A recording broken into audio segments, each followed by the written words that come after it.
Welcome all to Gunning to Old Trafford. As you guys can see, we've got Mr. Faried Chotta on the hot seat here. Welcome, Ibrahim. Thank you, Abdul. Looking good. Not just Faried Chotta, we've got Maverick Gaming in the house. We found Maverick Gaming. Guys, his alias was found out. His alias was found out. Yeah, and myself and Ibrahim are going on. Who's this Maverick Gaming? Who's that Maverick Gaming? Meanwhile, Maverick Gaming is right in front of us. So welcome, Mr. Maverick Gaming.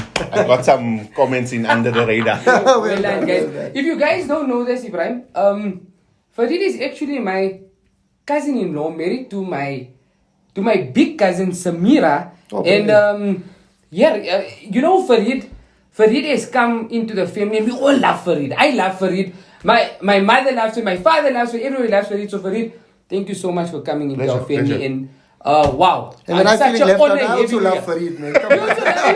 You can also be our family. You are our family, man. But just on a side note, and I think Faried also mentioned it to Abdul, but I've seen Faried, so we've got a supermarket, or my dad's got a supermarket, and I've seen Faried before, but I didn't know who he was.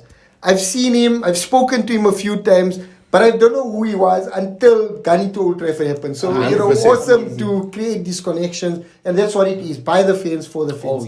Oh yes. So, I mean, when you see somebody in the hot seat, as we like to call it, this is the All-Time 11 segment.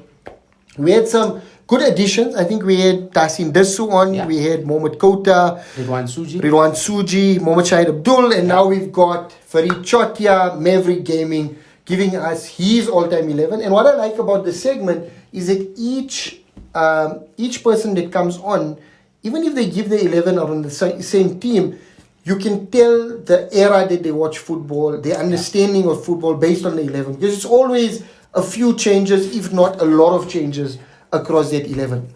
So I'm really looking forward to this. And as you can see, this is brilliant, we've got some awesome Legendary, Liverpool right? kits. Yeah. I mean, I think this was from 86. 86. Yeah, FA Cup, 86. 80s kit as well. Yeah, both Ian 86. Rush famous. Ian John Rush, Barnes famous. Candy. And this one's got, what's in the Crown back? Paints. Crown Paints in the back. So Nice. some really historic kits that Faried pulled out. And already, you're in for something amazing, because this tells you the era that we're going into from a top 11 perspective. So I'm not going to talk too much. I'm going to hand over to Shady. Yep. And then Shady, you start bringing us in. Guys, but just before we get into Faried's all-time 11, and this is going to be a humdinger as well. Well done on the 3 points against Manchester City. Well done to you, right? Yeah, well Right, it was good, Salah. So yeah, you happy? The funny thing is I never watched the game. Okay. So it was my birthday on Sunday. Yes, I got to see happy the belated birthday. last 10 minutes of the game. So I got there when Klopp was losing his head Okay. and getting sent off, and after the goal. But I got to watch it on Monday, yeah. So, Good win. Faried, we've got a segment that we recorded before you came on, and we've made before we knew you, Maverick Gaming, and we made some controversial comments on VAR, but asking you for your feedback from a Liverpool perspective. Yes. So look at it and let us know. We're not going to jump into it now, but come to us with some feedback around It will definitely be around controversial. Liverpool, So Awesome. Ibrahim, take us in. I don't know what formation Faried you're going to go with today, but we like going school 4-4-2. 4-4-2, and that's what we like 4-4-2. going, standard 4-4-2. And I mean, he grew up watching football in the course, 80s, and that was yeah. a standard, Standard. the go-to formation, the Amazing, 4-4-2. amazing. So I think we always do, before we get into it, just some thoughts, Faried, on Liverpool this season. I mean, started off the Charity Shield really, really well. Looked to outperform City. And it looked at that point that, Nunes could have been, the striker that everybody's going to be crying about. And Haaland was, misfiring, etc. But obviously since then, a little bit misfortune, the fortunes have changed. Liverpool dropping points when you weren't expecting them to drop it against Manchester United as well. So what's your thoughts? I mentioned in the last segment that, or at least on Instagram, that I'm now worried because they beat City. And the only team that I'm really scared about that can put a run together is the Liverpool team. Yeah. One win with momentum can lead to 2 wins, 4 wins, 10 wins. And, they all of a sudden in. So what's your outlook for the season? And are you expecting, some silverware from Liverpool across the competitions? So I'll take you back probably COVID season. Liverpool winning the title. if you look at the season before that, there was a lot of controversy in that season, right? Liverpool finishing second, 1 point behind City. Couple of games didn't go their way. Decisions didn't go their way. Klopp was very vocal in the media talking about how, the refs not favouring Liverpool. And made Liverpool very angry. Like, that team became so motivated, and then next season went on a run in what they did. Yeah, right? exactly. For me, this game here, I can see that fire in Klopp. I can see the fire in the players. They're fighting for everything. And for me, I think it's going to be, hopefully, it's going to now push them on to pull their socks up, get some games together.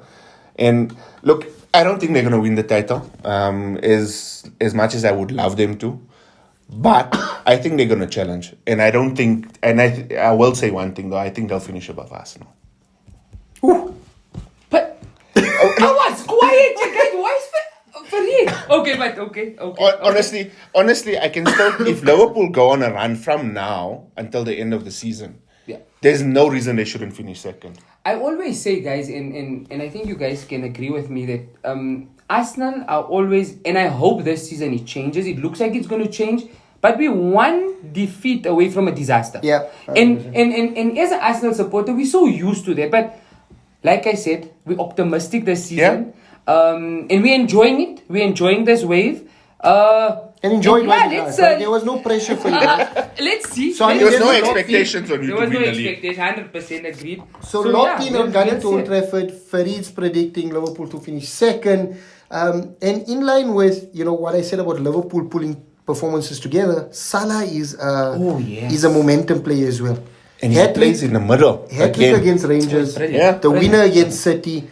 I think be very scared, because I think Salah will find his form. So all you FPL managers, watch out. To get him back in your team. I'm second in the league. Eh, you know what? Are you on Trafford? Yeah, second. The name was changed, So. Okay, so you are going to Old Trafford. Yeah. Oh, beautiful. 3 points behind, I think. So whoever's at the top, I'm coming for you. Nice. Okay, so guys, I just want to add, just before Faried gets into his all-time 11, did you see the fire in Salah's eyes on Salah? Oh, yeah. Look, I mean, this was the old Salah. I mean, he especially went, after the tackle, after the Silva tackle. Yeah, man. Yeah, no, he was He was like really upset. So Liverpool.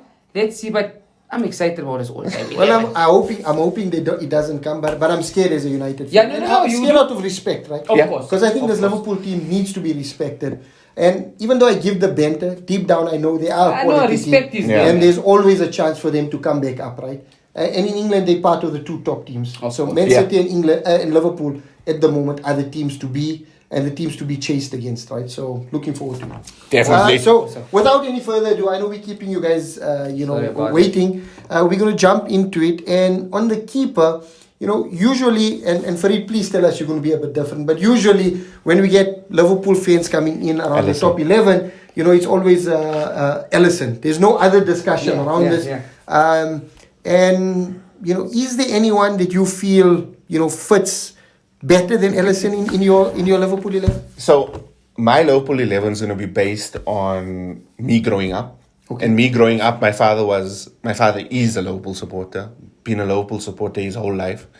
And I remember watching games with my father from 6 years old. So this is like going back to 1986, right? So I'm giving away my age. So if myself and my father had to sit down and pick a team, this would be the team. Okay. Right? Wow. So that's how I'm going to preface it. This is a very classic, old school Liverpool team. If anyone wants to say that I probably never got to see all these players playing, I did. Wow. And I went back and I watched videos and documentaries and I did a lot of research based on what my father told me. Okay, brilliant. So these are my father's favorite players, became my favorite players because I grew up with that history. And I think that's what football is about, right? Bringing that tradition from father to son or from parent to child, right? Because I'm going to keep it from in a male perspective. I mean, females also love football. Of course. So from parent to child, and that's that love that football creates, right? And that bond, the discussion that you're able to have and create that bond as well. So brilliant, love it, and I'm hoping to see a nice mixed up team. And based on that, I can almost guarantee that it's not going to be Alisson based on what he said. So Alisson came a very close second. Yeah. And the only reason Alisson didn't win it for me was because this goalkeeper just personified cool, calm, and collected, and that was what he was known for. Clean sheet percentages between the two of them, Ellison is slightly ahead. So I think right now he's sitting at around 46% clean sheet. It was a lot higher if you looked at it at the end of last season. This season's results have pushed that down a bit. But goalkeeper, Clemens. Oh, Roy Clemens. Roy Clemens. What a goalkeeper. Liverpool legend of note. Obviously, towards the end of his career, sort of petered out because Grobler was coming into the team. But 40, over 600 games for Liverpool. 45% of those were clean sheets. I mean, That's amazing numbers, man. crazy, man. Could kick a ball out, like how Ellison does now as well for Liverpool. Could play the ball out from a back, but a no-nonsense goalkeeper. That 6-yard box was his space, and you didn't come in there unless... He'll take you out. He'd take you out. And I think was key to the dominance Liverpool had throughout Yes. the 80s, right? Throughout the 80s. So Clemens really helped them push through and win those league titles and Champions League titles, etc. during that 100%. period, right? So really key to Very, very consistent goalkeeper. Never made mistakes. Started his career off a little bit shaky, but from the time he hit the ground and he was getting full first team football, never made a mistake. And then you mentioned Bruce Grobbelaar, Zimbabwe boy. Yes. Or known as Rhodesia then. But, Yes. but Zimbabwe. So, Brucey, the Joker. links, So links to Southern Africa. And also for all you old Supersport watching fans, you appeared on Supersport. Yes, was a pundit. pundit. Was a pundit. Supersport. So Do you know? Gary Bailey and Terry Payne. Terry Gary- Payne also. Southampton. Hey, Gary Payne, Gary Southampton, Bailey. Gary You Bailey, know, Manchester United. Goalkeeper. I had the honor of one day, I don't know if you guys remember a few years ago, Barnes Yeah. was John also Barnes. a pundit, John Yeah. Barnes. And I met him in Senton one day Oh, with his brilliant. wife. And what a friendly guy. I went to him and I said, wow, you like a, and he said, sit down. And he gave me he gave me a cup. He was having, I don't know, he had like sweets there. He gave me a glass of water. And I was on my way, but I felt so good. And it was John Barnes, the real John Barnes. I was like a child in a candy store, because this was a legend. Yeah, legends. You looked up to, 100%. So yeah, brilliant stuff. Okay, man. so like we always do, we're going to move into your centre backs, and centre backs always start off with a good partnership. And I think, it's that mix between aggressiveness and finesse. And I'm hoping to see that come through with your centre back partnership. So who you've got in store for us? So centre back pairing, and I'm going to say something that's probably going to be very controversial for a lot of people, but I stand by it. And if you feel like you can challenge me on it, I'd please do. The stats speak for themselves. For me, probably the greatest centre back pairing, and I'm not separating them, right? I'm not going to look at them as individuals because they worked so well together. They understood each other in and out. So for me, the greatest centre back pairing in English football history. Whoa, okay. Right? So Okay, Lawrenson, another day, but okay. Lawrenson and Hansen. And the only reason I say the Lawrenson and greatest pair, they played so many games together, right? Between the two of them, I think they clocked over 1,000 appearances, right, for Liverpool. It's a lot. Lawrenson was about close to 400. Hansen was over 600. Hansen played right up until 1989. I mean, if you think about that, I mean, I was 9 years old. I was 9 years old and he was still playing, even though he was in the end of his career, right? But amazing footballers. Lawrenson could dribble out from the back, could take the ball forward. Hansen was someone that probably stayed back a little bit more. Very cool, very calm, never made mistakes. Couldn't get past him. He was one of those defenders that was old school defender. Rough and tough. Hard and rough and tough. But they had this class between the two of them, right? And if you look at the full defensive line, I could have gone with the famous four. So if you know the famous four, I'm not going to say the one on the left back because you're going to come to it. But there's a right back that used to play with them was Phil Neal. I didn't choose him for my side. My father probably would. I went for someone else. But there's four defenders for Liverpool that were mainstay in the 80s, and this were the two centre backs. Oh, I mean, I'm not gonna take Faried on that comment now. And if you know, and now that we know that he's Maverick Gaming, you'll see a lot of banter between Faried and myself on our YouTube channel. So this will definitely be discussed on there around who the greatest centre back pairing in English football was. But on Alan Hansen, I know you mentioned he didn't make mistakes as a football player. Yeah. But a massive mistake as a pundit. Yes. So Alan Hansen famously said, and this was a jibe to Alex Ferguson at the time, when he was bringing a lot of the youth through at Manchester United, that you win nothing with kids.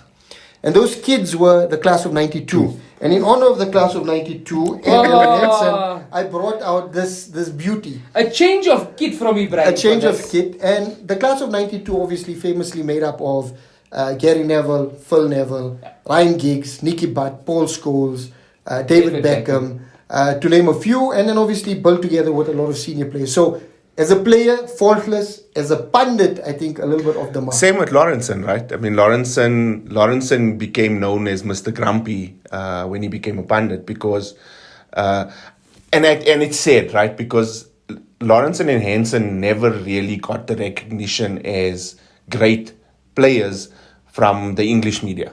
Okay. And they attacked the English media a lot, and hence why they would make comments like it. Lawrenson's had a couple of outbursts on TV, and a lot of Liverpool supporters would never put Lawrenson in their team because of because of the things that he said. He also became very bitter towards Liverpool at the end of his career. Still don't know why, but still a legend for me. So far, so Okay, good. so we've got Clements in poles, we've got Lawrenson and Henson as the centre-back pairing. Your left back and right back, I think that's also key, right? Because like you say, that back line needs to be in sync. They need to understand how they play together. So it's a really key component to the game. So I'm going to go left back first because that's part of the trio, right? So that's Alan Kennedy. Alan Kennedy, wow. Alan Kennedy was also very well known for bolting down the left wing, setting up goals, very attacking-minded player, but would come back and defend, and was, make no mistake, was an amazing defender. If Lawrenson didn't have Henson and Kennedy next to him or on the sides of him, he probably wouldn't have been as confident as he was taking the ball out of the box, because he knew Kennedy was there to clean up if he needed to. Henson was there to clean up if he needed to. This pick for me was very... I came very close to choosing John Anarisa. Ooh, And I love John Anarisa. Robertson? Tough one, eh? So for me, Risa was for me that modern left back. Like how we talk about the modern left back now, like what Robertson is now. I think Risa paved the way for that sort of player at Liverpool.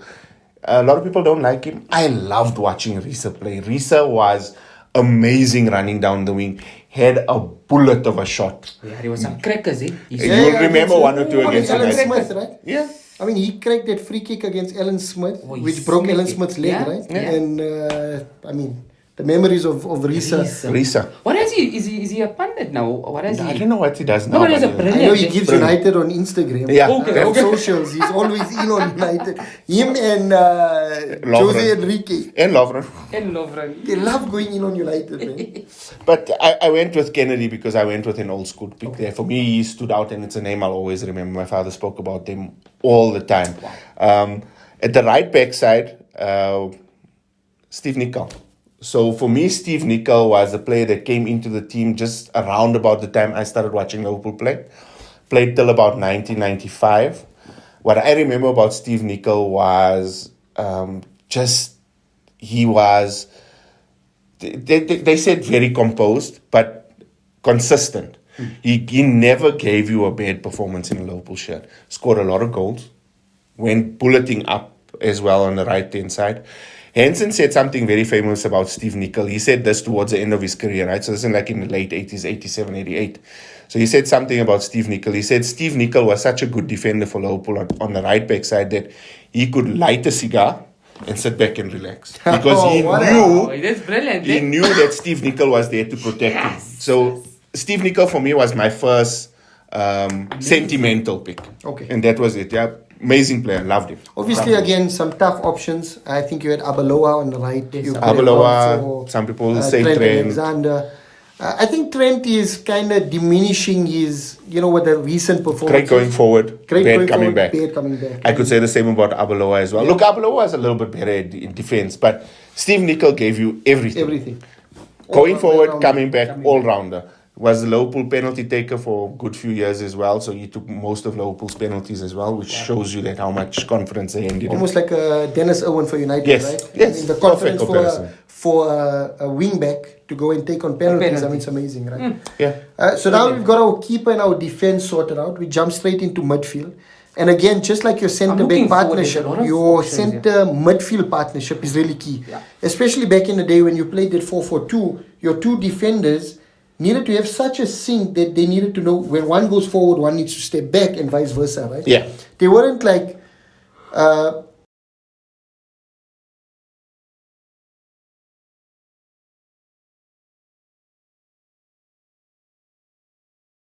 we are living in South Africa, and we didn't look at our schedules correctly, so we got hit by load shedding. Thank you, ESCOM. Thank you, ANC. Thank you, South African government. Really appreciate the inconvenience. And because of that, we need to move out of our hidden studio.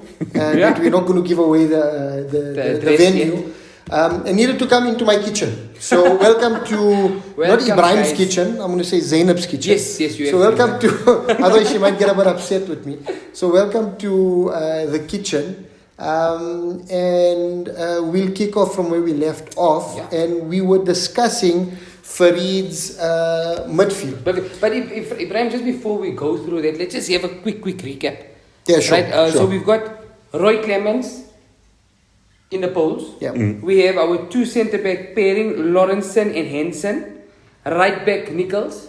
And left back, Kennedy. Brilliant stuff. Am I correct? 100%. Did I mix it up? No, Left back, 100%. Kennedy. And now we're going into the midfield. I'm excited about the midfield because Liverpool had some some crazy ballers, midfielders, man. some ballers in the midfield. And like we said, a centre-back pairing is really important. But back in the day, the centre midfield pairing was also really important because they played a flat 4-4-2 and there were no defined roles like centre defensive midfielder or centre attacking midfielder. They were both centre midfielders that needed to understand each other and know when one can move forward and one needs to step back. So, centre midfield pairing, always good to understand how that pairing looks. So, Faried, indulge us a bit. Let us know what that midfield is made up of. Well, probably if the two of them played together would have been amazing. Obviously, it didn't happen that way.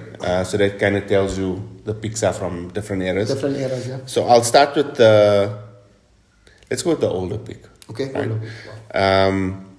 For me, I this player, I look at him as a general. This is someone that's army strict.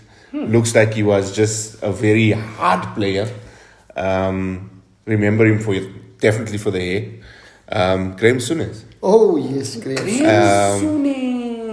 Pundit now as well. What about Ibrahim's Bette friend? Pundit towards But Manchester United specifically? Graham Souness, Ibrahim's best friend. So yeah, Souness. But take nothing away from Had Souness. it out for Pogba, right? Yeah. For Yeah, the he was longest brilliant, time. I think he has it out for a lot of midfield players. Yeah. But he comes from a generation where, and if you remember what Paisley and Shankly used to say was, you play every single game. Exactly. The club comes first. And Souness loved by that, right? I think.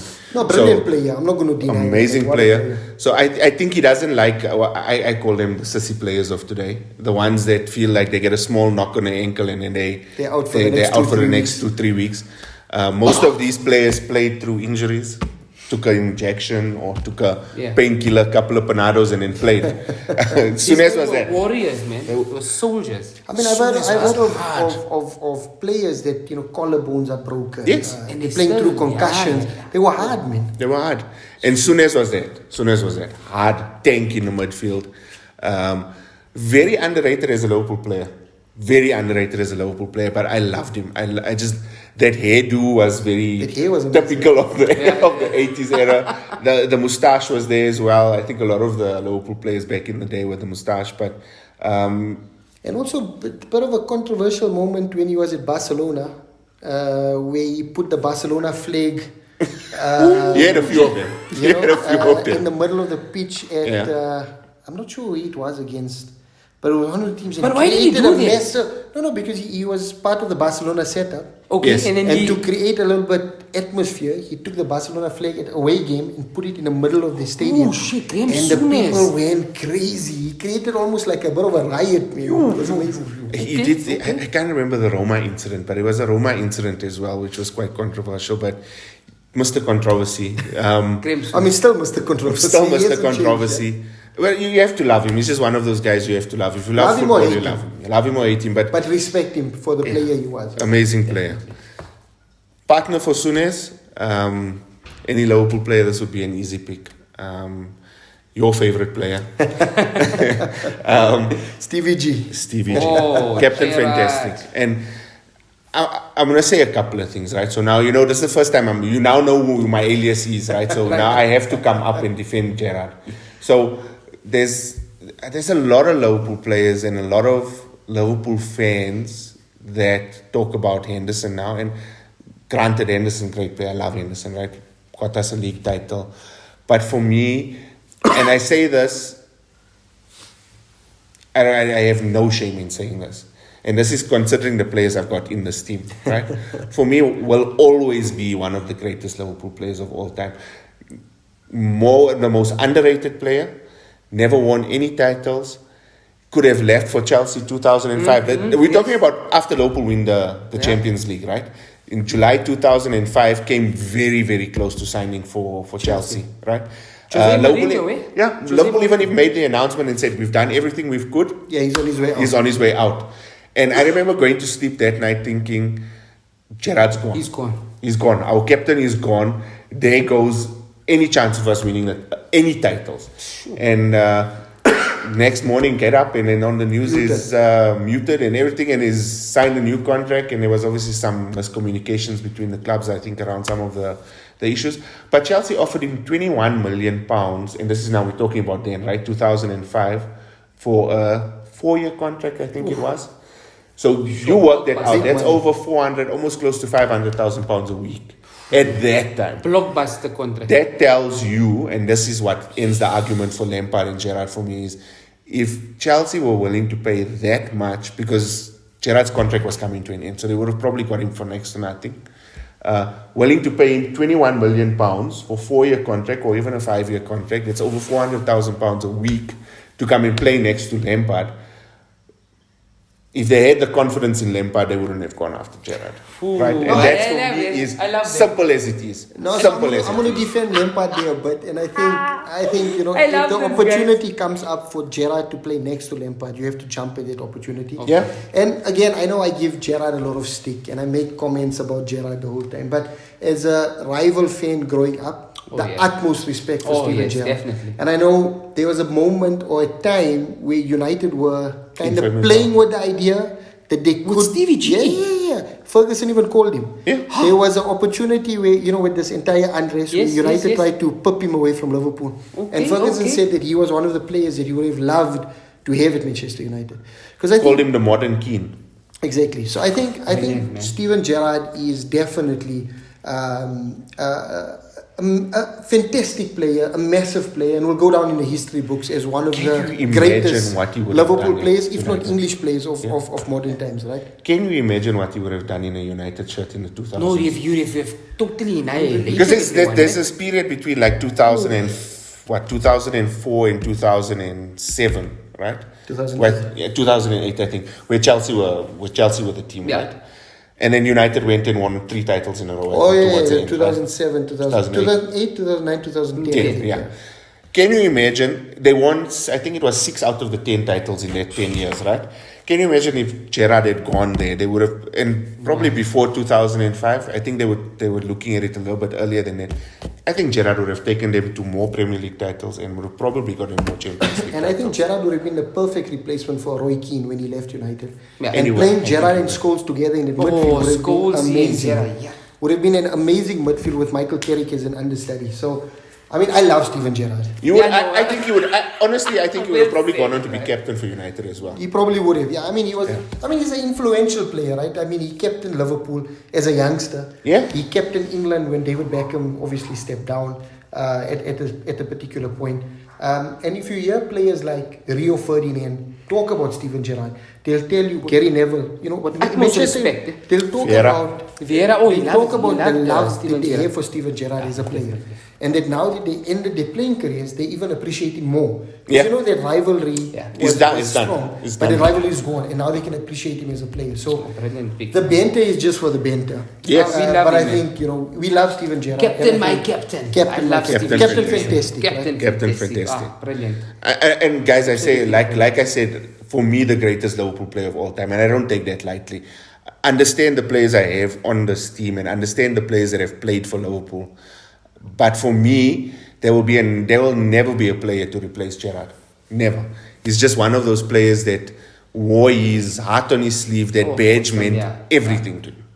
And you'll never get that in football again. I mean, there's players like Giggs, one man player. You know what I mean? He played for United his whole career. 100%.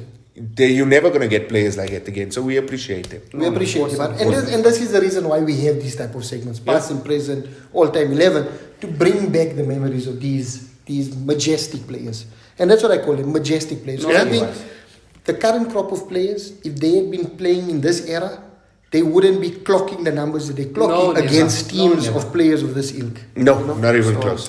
That's what Erling Haaland, people going on about Haaland. But I think the defensive qualities of the modern players are not like the older players. And Haaland would not be doing what he's doing. You know what? If you had a Lawrenson and Henson, they'd kick him off the park. Don't forget, Henson was very tall. Both Lawrenson and Henson were both over 6 feet tall, right? So they were big boys.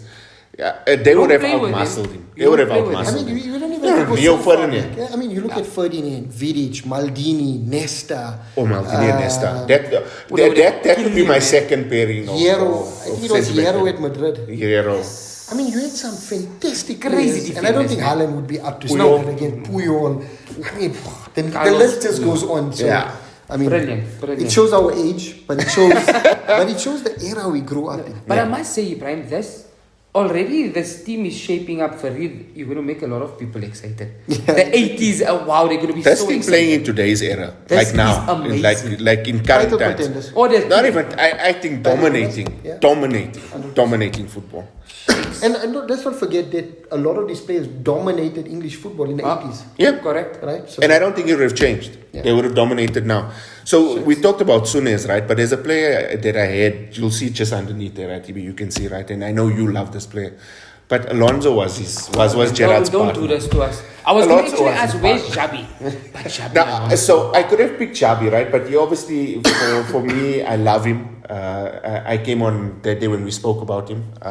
And amazing player, but for me, Souness was. And also won everything that a player could win, right? Yeah, just he's not won Champions Leagues. He won the one Champions League with Liverpool, but World Cups. I mean, fantastic player. Composure, his passing, that passing is amazing. And now he's gone into management, right? And it looks to be off a good start. He's looking good. He's looking very, very good. So he's doing well. Big up to Xavi Alonso. So I had to make mention of that. Good one to bring in. Do you want us? I think when we do the slide, it's important that we mention Alonso under Gerrard's name. Right. So you'll just also I'll send it to you. Whichever substitutes you also have, please tell us. We're going to add it on because wow, this is a great team already. Cool. So now we've got our centre midfield sorted out. We need to look at our right wings and left wings. So those days weren't right wings and left wings. We used to call them right midfield and left midfield. Yeah. Because that's what they were. Yeah, essentially they were wingers, but they played a little bit deeper. They didn't stay as far forward. Exactly. But they were wingers. But a good partnership with the wing backs because of the overlap runs and stuff, right? Yes. And that's what made, and Gary Neville speaks about it a lot. And sorry I'm bringing you that, but that's my obviously, what I fall back on. Neville and Beckham. Neville said that because he played with Beckham, it made him a better player. Because he had to bomb past Beckham to give Beckham the space to cross it. And it allowed him to learn more around his crossing. And turn Neville from an ordinary right back into one of Manchester United's greatest right backs. So I'm looking forward to see who's your right midfield and left midfield. So, right midfield, Liverpool now have probably had much more better right midfields or right wingers. But this player played a little bit at right midfield. But I think his best role for me was when he played that free roaming role where he could run all over the midfield, which is what he probably did most games. But I'll remember him as a right midfielder. Sentimentally, I'll remember him as a right midfielder. So that for me is Mecca. McManaman. Steve McManaman. One of the original Spice Boys. Of course. What a player. Oh, man. Also went to Real Madrid? Yeah. And he was won 2 Champions Leagues for Real Madrid. Brilliantly, man. Left Liverpool on a Bosman. Free transfer. There was an issue there, or something like that. No, I mean, it's now what we call now where players can Oh, yeah, talk it 6 was- months you before already the spoke contract. before. At that time, it was called the Bosman ruling. Bosman ruling. And he initiated it and pushed on. Dutch He made it player. happen. The Bosman ruling is named From a after a Dutch Dutch player. Dutch Yeah. player. Wow, man. So there was no contract But he says for... he regrets the way he left Liverpool, right? Like I've heard him speak a few times afterwards. So there's two things about it, right? He left at the time when Liverpool were offering him a 4-year contract, right? Real Madrid offered him, what was it, 20 million pounds for 3-4 years. Big money, would have taken him into his 30s. And he wanted to go out and get out of England, get out of Liverpool, not out of Liverpool as such, but get out of England and go and experience some A different international experience also. It was all about I that. think he was the first First big Englishman to go and play across, for- yeah. to go and play. And Because they normally love For the, him in Gal- Spain. for the Galacticos. for yeah, the Galacticos. And they loved him in Spain. Eh? They I don't think he speak went of back him at often. Madrid at the same time, right? Or at least for at least one season. I think he was there first, and then Beckham Beckham came in joined. towards the end of his Yeah. stint. But amazing player. He was magic on the ball. I He remember could being do scared things of with the ball. him, Robbie Fowler, and Michael Owen. Oh, they were when he used to play fantastic. against Oh, they were Manchester United, fantastic. man. Fantastic. Probably his best game in a Liverpool shirt was the 4-3. Voted the best Premier League game of all time. Liverpool versus Newcastle 4-3. What a game. McManaman at his best, and if you've never watched McManaman play a football game, go and watch that game. I think they've put it on YouTube now because it's been voted the greatest Premier League game of all time. It's a bit debatable. I think there's been a few great ones, but well, Premier League chose it. It's McManaman at his best. At his But he was a best. class player, man. Oh, Classic definitely, player. Classic player. And I think broke the mold of what an English player is. Yeah. Tall, Because he was lanky. but he was technical. He Yes. was good on the ball. He was a sexy player, and I think English players were always known for being those hard hitters. Yeah. and he broke the mold. this guy is He was skinny. He wasn't muscular in any way. Very tall. Looked like a string bean, like a string bean. True that. Long hair. Hence the Spice Boys thing. The Spice Boys was it was that era was all the models. Yeah, exactly. And What a player. love him. Amazing player. McManaman. So I mean, if that's your McManaman. right midfield, I'm interested to see who's your left midfield. There's only one. There Only can one. only be one on the left. And I if you- mean, if I'm going to call it right, it's probably going to be someone Shady mentioned in our first part. John Barnes. It has to be John Barnes. John Has to be Barnes. I don't think anybody else could be on your left. Love midfield. John not on the Barnes. left. Love John Barnes. At that point, before Liverpool bought John Barnes, right? They were struggling on the left hand side. They had Beardsley playing on the left at sometimes, coming in on the left, which was not his natural position. They had the centre midfielders trying to fill into that position, and it just never worked. So they went out, bought John Barnes. Turned out to be What a a signing. revelation for Liverpool. I can remember a lot about John Barnes. John Barnes to me always looked like when he was running sometimes that he was like at the point of being off balance, but somehow just managed to keep the ball at his feet. Wow. And I think my father used to say like John Barnes could turn on like a 5-cent coin. He was that agile and that fast and that Very quick. nice. There's a goal of his QPR against QPR. It's the second goal I think he scored. Liverpool won, I think 4-0. This was when Liverpool were now starting to dominate again. And I think it was in the late 80s, 86, 87, somewhere around there. Go watch a John Barnes goal. Gets the ball at the center of the pitch, just on the center circle. And basically runs with the ball all the way to the goal. But that's one of those where I tell you he looks like he's off balance at some points. But he manages But to he get has the ball control. from his left foot to his right foot, from his right foot to his left foot, and he just goes through defenders like nothing. Scores an amazing goal. We'll make a note of that one. We try to get a link and drop it into the comments. Sure. I think That's the audience against would QPR. really enjoy QPR it. 4-0, yeah. Yeah, no, we're I think it's definitely going to 86, put it. We're 87. going to definitely put it. And then also the 4-3 against it was Newcastle. I think we're going to drop that one as well. That one's infamous for Kevin Keegan, another Liverpool legend, not on my list, but slumping over. It was a meltdown. Remember, you see him in this like purple and green That kit. game cost him the league and got Yes. Manchester United onto. Got United the league, and then you see him slumping over the stands where the bench is, because Liverpool scored that fourth goal. I think probably 2 minutes or 3 minutes into extra time. Amazing game. So yeah, big up to Alan Henson.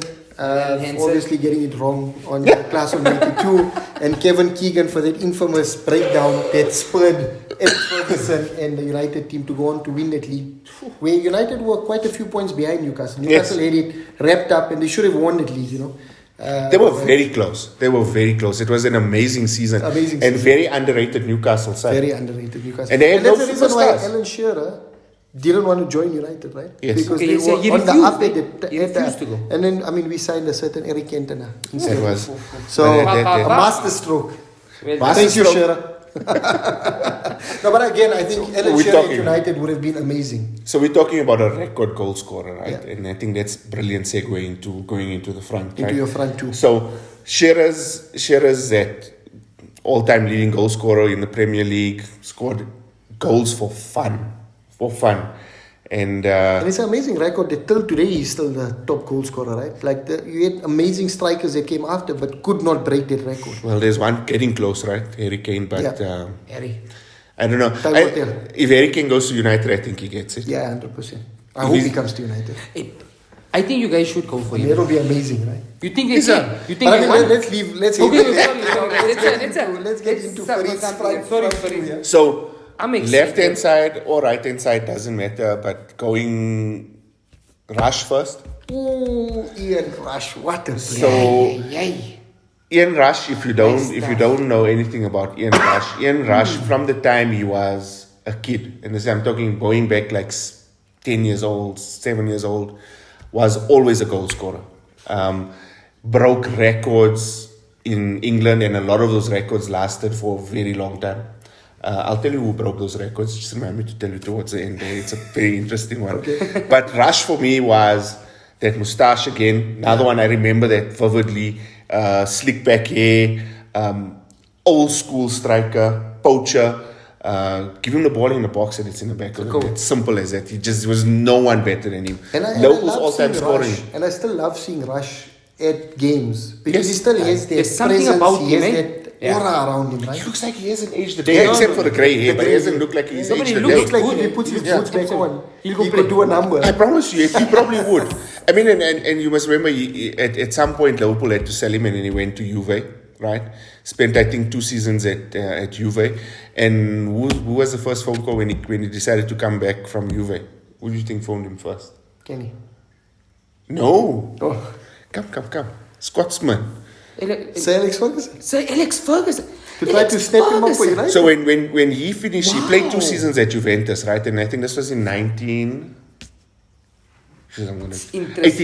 Yeah. 1989.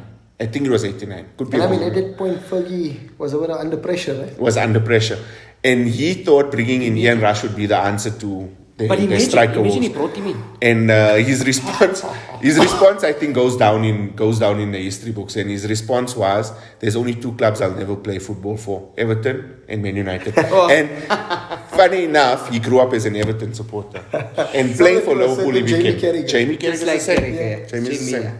But I mean, big up to Ian Rush sticking to his principles. And Oh, yeah, brilliant. unlike a certain Michael Owen that I think Liverpool fans hate and Manchester United fans hate. So, I mean, a brilliant player, but I Yeah. think a slight. Still Liverpool's all-time goal slimy scorer, character. leading goal scorer, and I don't think anyone's going to ever catch that record. He just played way too long for Liverpool, and no one's going to score it. I mean, there's seasons where he scored 40 goals in a season. That's crazy, man. So and no who one's partners going to. up with him? I think The he king. can only be someone. He can only be The king. King Kenny. Yeah?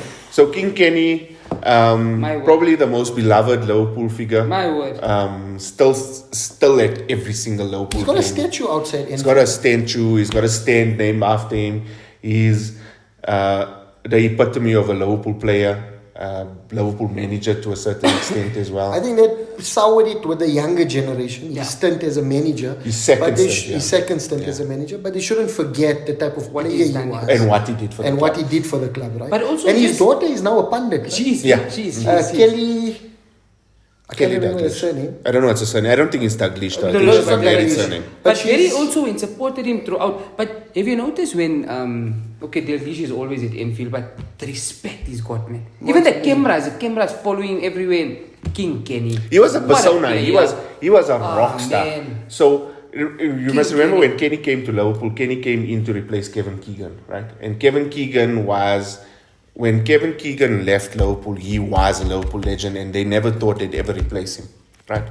So you're bringing in someone from Scotland, which at that time there was a lot of tension between England and Scotland, especially on the football pitch.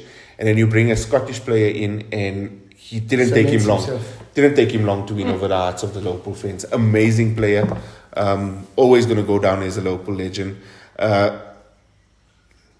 Probably growing up, one of my idols growing up. Brilliant. Absolutely. I mean, it makes sense, right? Like I can't see any fault in it from true. I see you have somebody jotted in, and I mean, I'm not going to give it away. Not controversial. I loved him as a player. Yeah, I think a lot of people loved him. I met him in Dubai.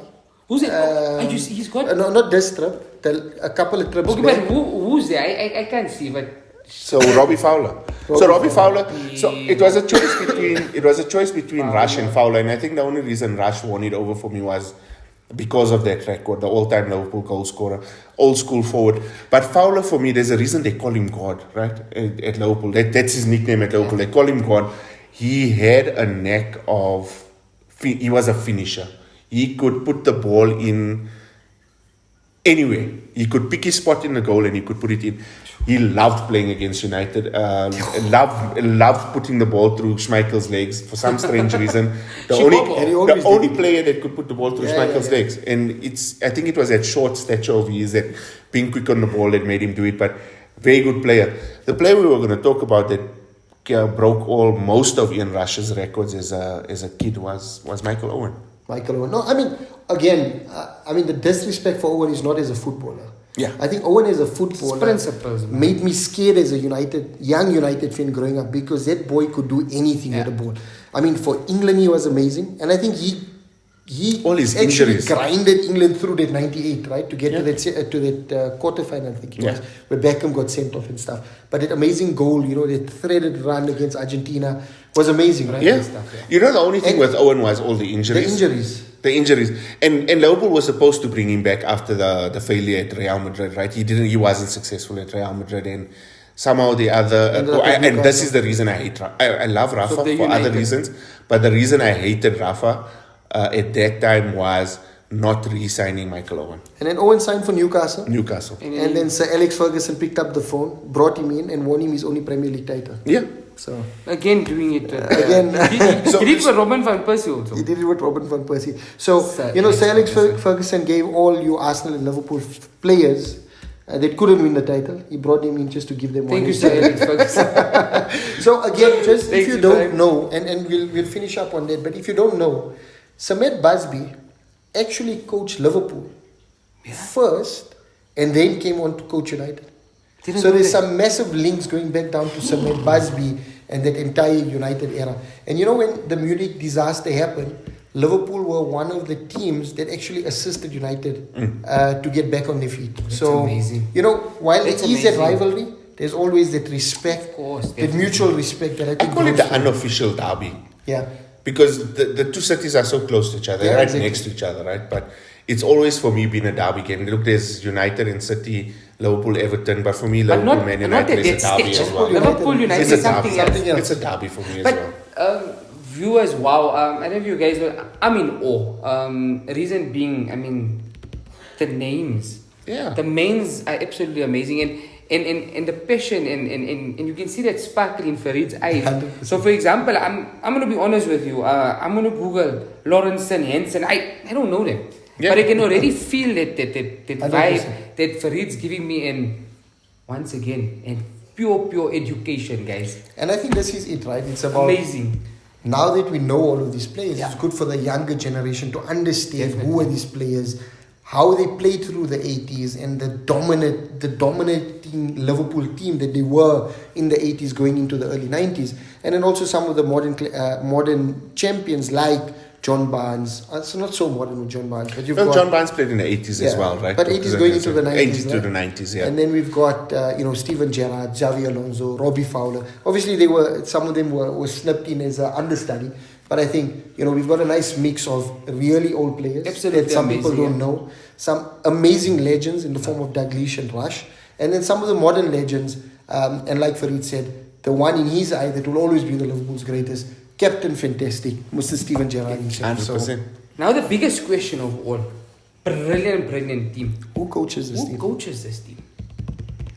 This is a big one. Who I mean, coaches this for team? me, it should only be Paisley, right? Paisley is good. I mean, there's some big personalities. So you need to think of, if you look at this team, right? There's a lot of strong, hard players. Yeah. You need someone that can make.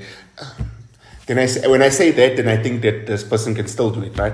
But for the old school fields, it would probably be Paisley. Hardcore manager, took no crap from no one. He's in the same discussion as Matt Busby, right? Oh, when yeah, you talk about Matt of Busby, course. Paisley, these are the guys that built. And you must remember Paisley taking over from Shankly as well. Again, big shoes to Shankly fill. as well, right? Shankly, big shoes to fill, but then dominated in the 80s with Paisley, right? But somehow or the other, I think Klopp would do very well with this team. Ooh.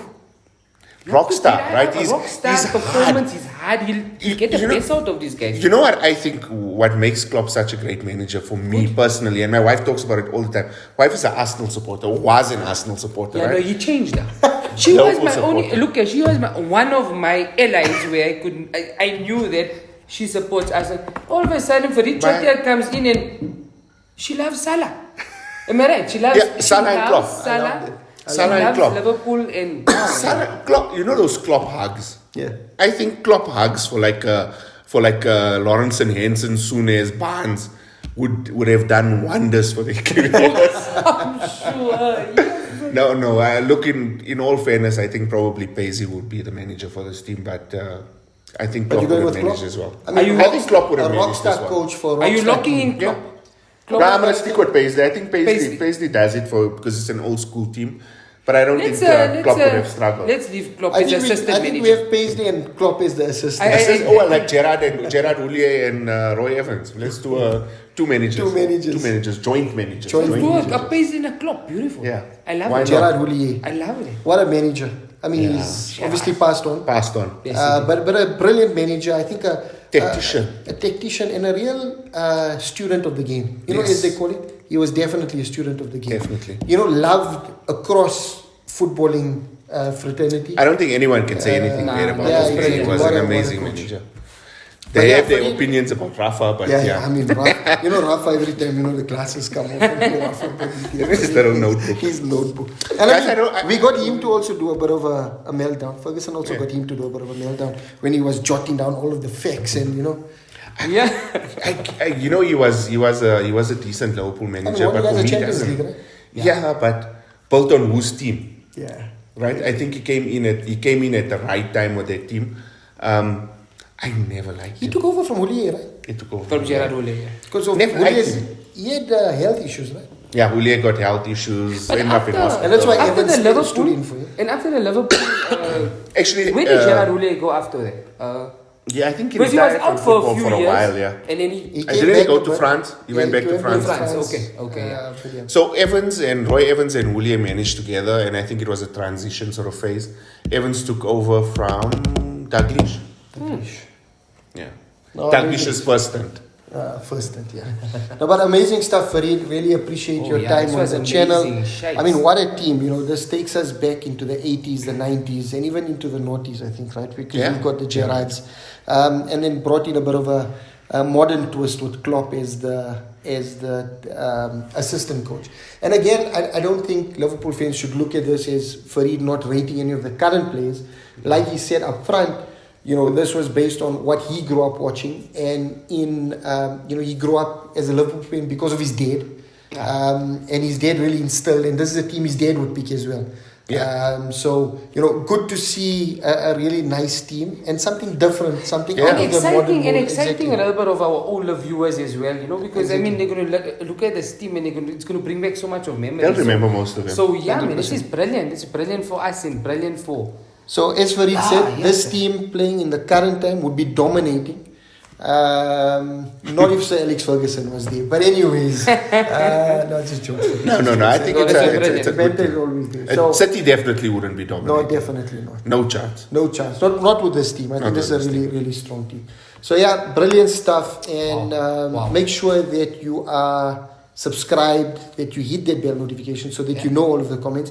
And now that we've identified that he's Maverick Gaming, My alias is gone. you know, his alias is gone. Make sure he's not the only guy commenting. Yes. Because it seems like him and I got a bit of a rivalry going on, but it isn't, right? It's fun. But get into the comments and let us know if you agree, and which of these players would you change, which ones would you that you found really interesting and that took you down memory lane as well. So thank you so much, Faried. Really appreciate your time. Hope you enjoyed it. Loved it. And looking forward to having you more often on the channel. Definitely. So Abdul, I'll leave it for you to take us Guys, on. remember, going to Old Trafford by the fans. For the fans. For the fans. And we love you guys. And Faried, you're going to join us with us here on 3, 2, 1. We are Gunning to Old Trafford. Thank you guys.